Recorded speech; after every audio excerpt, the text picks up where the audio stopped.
What is up, guys? It's the Sound Alchemist, and I'm here again to answer your questions with Gersh1 in another episode of For the Greater. This is a video series where we answer the questions left by you, the viewer. If you have a question for us, comment down below. Put question in front of your question because we get those questions first.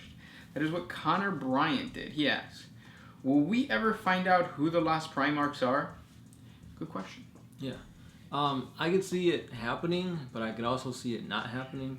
Because for one, it gives the players the creative juices to make their own what-if scenario. Yeah, you can have your own Primarch, and a lot of people, especially the ones that have messaged us, have created their own badass concepts of what the lost Primarchs would be. Mm-hmm. And if GW gives the answer, then all of a sudden, all that extra work that those people put into it kind of gets destroyed. And I don't think GW wants to do that. Right. At the same time, GW has been dropping small little hints here and there about what happened to the lost Primarchs. Mm-hmm. The thing is that if you notice, they're always extremely ambiguous. They don't want to give you an exact idea of what happened to the Primarchs, to the point where it's a mystery if the other Primarchs knew who the lost Primarchs were. Sometimes it seems like yes, they actually fought next to them and they were with them. Mm-hmm. But then at other times it's like no, maybe the lost Primarchs were never actually in contact with their brothers. Right. So it's always going to be ambiguous. Yeah, or depending on when and where or what happened, maybe the like, let's say they were found really, like, maybe they're like the second or third Primarch found, and they didn't have enough time to actually be part of the Imperium long enough to see the rest of the other Primarchs as they were being, brought back to the Imperial fold. So that could be why some Primarchs don't know who they are and why others do. But yeah, it's very vague, it's very ambiguous, but I guess... Because in books, I guess it also depends on who the author is. Sometimes they provide a little too much information. I forget which book it was, but it said that Perpetual was talking about the 20 plinths and how 2 of the plinths have been destroyed, saying that, hey, these are the lost, Primarchs. And like immediately, I believe it was Horus who said, hey, we don't talk about that. Don't let anybody catch you speaking about them, because then you'll be next or something like that. Yeah. With that said, what has been some of the best fan lore ideas for the Lost Primarchs that you've read? There's been a whole group called the Brotherhood of the Lost, where it's essentially this version of 40K, but flipped upside down, where only 2 legions have remained the same.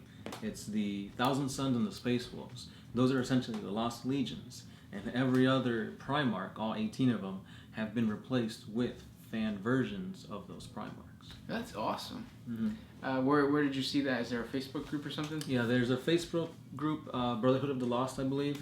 We've got 2 or 3 videos focusing on like the Lightning Bearers, and there's also a 40 facts on the Brotherhood of the Lost. So check it out. Links are down below in the description of those videos. We've actually been in contact with them a few times, and pretty awesome guys. So check them out. That sounds badass. Yeah, and there's also a whole playlist of fan chapters that you guys have sent in to us, and we've covered them. So check those out too for just a whole slew of crazy ideas. Like there's a chapter of like all dragon space marines, and there's a really awesome chapter where it's like Imperial guardsmen, but like with a twist of like saints and stuff into it. Yeah, it's really cool. Cool. Next question. I have one from... Oh, you need to answer this. Okay. This one's by Defool06, and his question is, how easily can an orc win the Mega Jackpot Lottery? This is a good question, because I've said multiple times that like the orc WAAAGH energy is just like luck. Mm-hmm. And the answer is probably not that many times, because the orc currency is teeth. Mm-hmm. And orcs don't care about gambling. orcs just care about war. So the concept of the lottery, pulling a lever and being like, oh, I'm lucky, I got all this money. All that means is like, now I have to protect all this. Well, first of all, the money doesn't mean anything. Yeah. But if it was teeth, then all of a sudden it's like, well, I have all this teeth, now I got to protect it. And the culture still might makes right, so they would get like clobbered on. And then the next guy would come on, and then the luck then becomes getting access to those teeth. But it conflicts with others who want access to those teeth. So it kind of nullifies it. So not very much, basically. That's my answer. Yeah. Squiggly Line asks, what is your favorite 40K meme? Squiggly line. I don't know how to pronounce. Like it's just a bunch of squiggly lines. Yeah. Favorite 40K meme. I gotta go with the classic. It's the like Imperial pony. No, it's the Imperial Guardsman or whatever coming out of the tank with a sword. Like, drive me closer. I want to hit him with my sword. Yeah. I would say I've seen like a bunch of really good ones. That have to do with Ferrus Manus and Fulgrim. But most of the time, if your friend isn't really into the lore, they're not going to understand most of those memes. So the one is, friendship is magic and magic is heresy or something like that. It's like a dreadnought destroying or ripping apart a My Little Pony. So I guess that's mine. Next question. Ooh. I have one from Stufer 2002. Ooh. He says, I found a load of Warhammer 40K 2nd Edition box set sprues. Would I be able to paint them up in the current style and spam the game table at the GW store with about 60 Gretchen with autoguns monopose? Yeah, I've actually... My dream is to one day go to a garage sale or a yard sale and like find sprues to like old school 40K stuff that I could still play today. Yes, you could play the old school Gretchen and just use them as Gretchen in today's time. Of course, the weapons aren't going to be the same, but yes, you could do it. Yeah, I mean, it'd be hilarious to see that. Monopose Gretchen. I actually, when I was... I think it was 5th edition, or no, not 5th edition. I can't remember what edition it was, but there was a time when I was really, like, hardcore looking for the Storm Boys of, like, back in the day, because those had the metal jetpack, and those came, I think, 12 in a box set, and the new box set is only 5. Same price, but you're getting 5 models as opposed to 12. So I've been looking for that for a while, and you still use it. Yeah, I mean, you could use anything really. Piece of paper. No, don't do that. Turtle Supreme. Between the Space Wolves and the Carcharodons, who would win a battle between chapters? Because they're both brutal and ferocious. It depends on how the encounter goes on. If the Carcharodons attack Fenris, the Carcharodons are going to die. If a company, a Space Wolf company, or a couple companies are out on crusade and they get attacked by the Carcharodons are going to win because they're a fleet-based chapter. But Space Wolves are much bigger than... Right. Space Wolves have a whole bunch of successor chapters. And the Carcharodons, think of them as just a single successor chapter. Yes. Yeah. So it's like saying all the Ultramarines, including all their successors, against like the Black Dragons. You would be overwhelmed. Yeah. Next question comes from DeFool06. Why is Creepy Pasta named after pasta? Why can't we have Creepy Pizza and Creepy Burgers and fries? I don't know. Yeah, that's a good question. That's a good question to ask Matt Pack. Film theorists. Yeah. Which isn't the same anymore. But yeah. I don't know. Maybe you watch our Creepy Pastas and then see if maybe that helps. Yeah. We talk about pastas in our Creepy Pastas. 40K pastas. Which we're still waiting on the... Because we're talking about food and that reminded me of drinks. we're still waiting on the How to Drink episode of 40K. Oh, yeah. So go nag How to Drink to get a 40K inspired video. Nag Greg on Instagram, Twitter, and YouTube. The cough has returned for all you asking. Yes. Smartest Moron X19. How do orcs get their names? Usually they are things that they're good at. Yeah. So Bug Squisher, Head Stomper, Nut Crusher. Gaskell Mac Orc Thraka. That wasn't his real name. His real name was something really simple, like Greg. My name's Jeff. But then he had the whole surgery, and then, Yeah, he became a prophet. Yeah. Next question comes from Villone315. Is the Emperor a Perpetual like Vulcan? If so, why doesn't the Emperor regenerate, or someone kill him so he can be restored? That's some heresy right there. Yeah, if he's a Perpetual, nobody wants to risk killing him for a little bit, because there is a warp portal right behind him, or he's basically sitting on a toilet, and the hole is a warp portal. If he disappears, then it's basically like demons of all sorts just gush out, and they attack the throne room. Mm-hmm. That hurts. So even if it's just for like a couple seconds, you're giving access to all of these evil things, greater demons, demon Primarchs, to infect Terra. Yeah. Next question. This one's by Miguel Reyes. How does the Big E compare to the Eldar gods? Is he around their power level or even greater? And also, just exactly how powerful were the Krorks? So the Krorks are just basically blood axes. Yeah. And how powerful were they? As powerful as the orcs. But they were smarter, though. Well, yeah, but like there's blood axe clans now, and like they're just more organized and they were widespread. But then the big party happened, and that's how they got fractured. Parties, man. They Big parties. Big parties. But yeah, that's Big E to the Elder Gods. Well, the Elder Gods are rumored to have been the Old Ones. That's my stomach.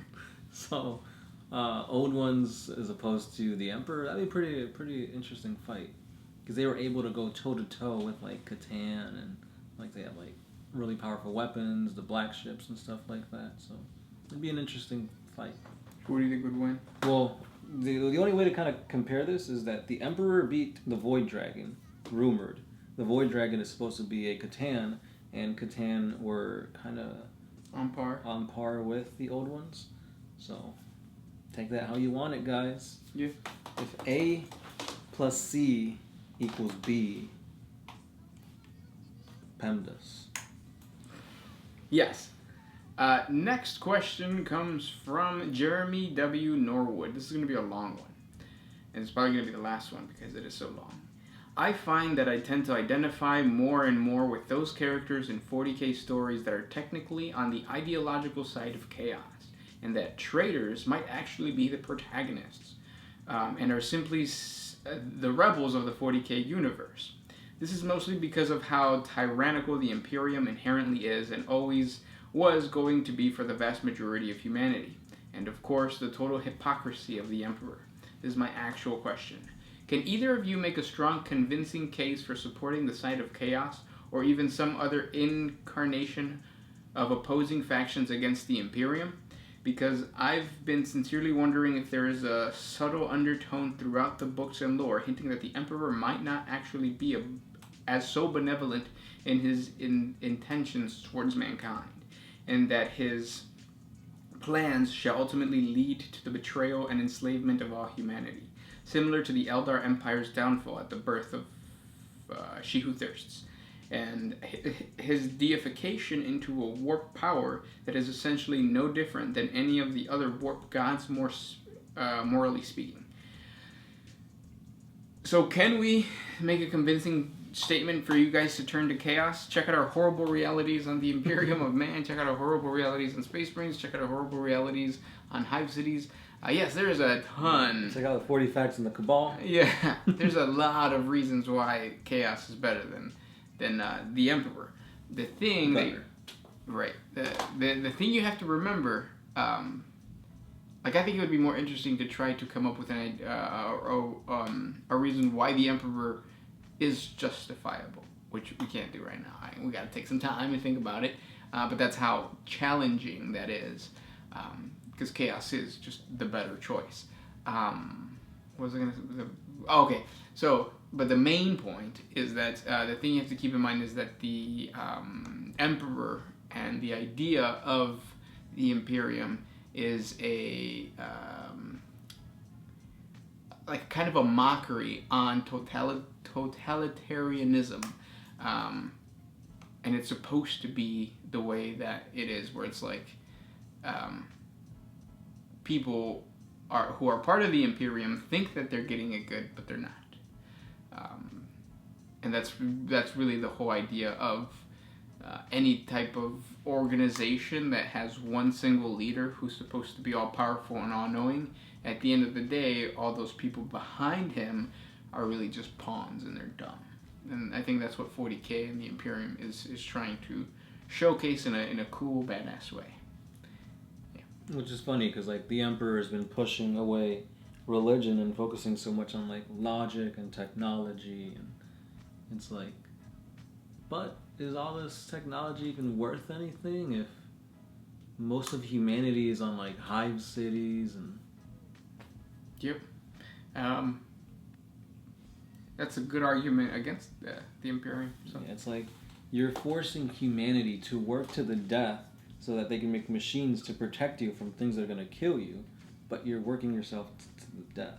So yeah, you could draw parallels to real life, like in like Nazi Germany. Like, yeah, you had Hitler. He would be the Emperor, like crossing over.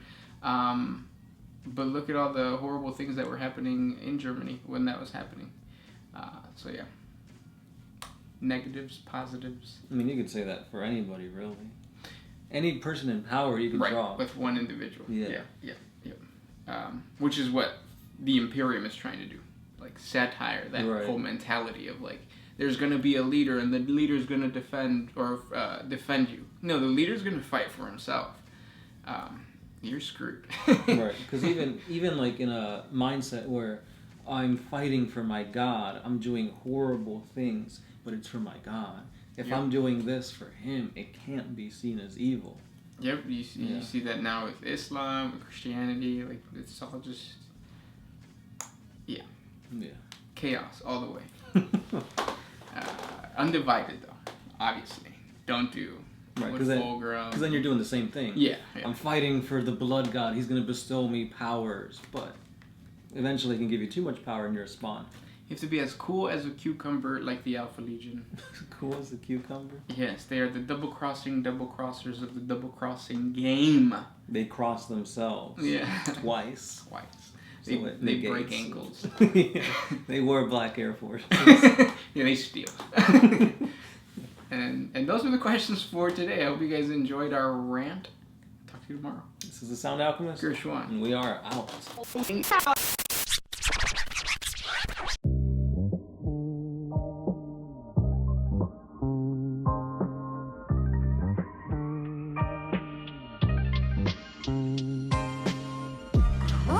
used to put my freedom first in any situation.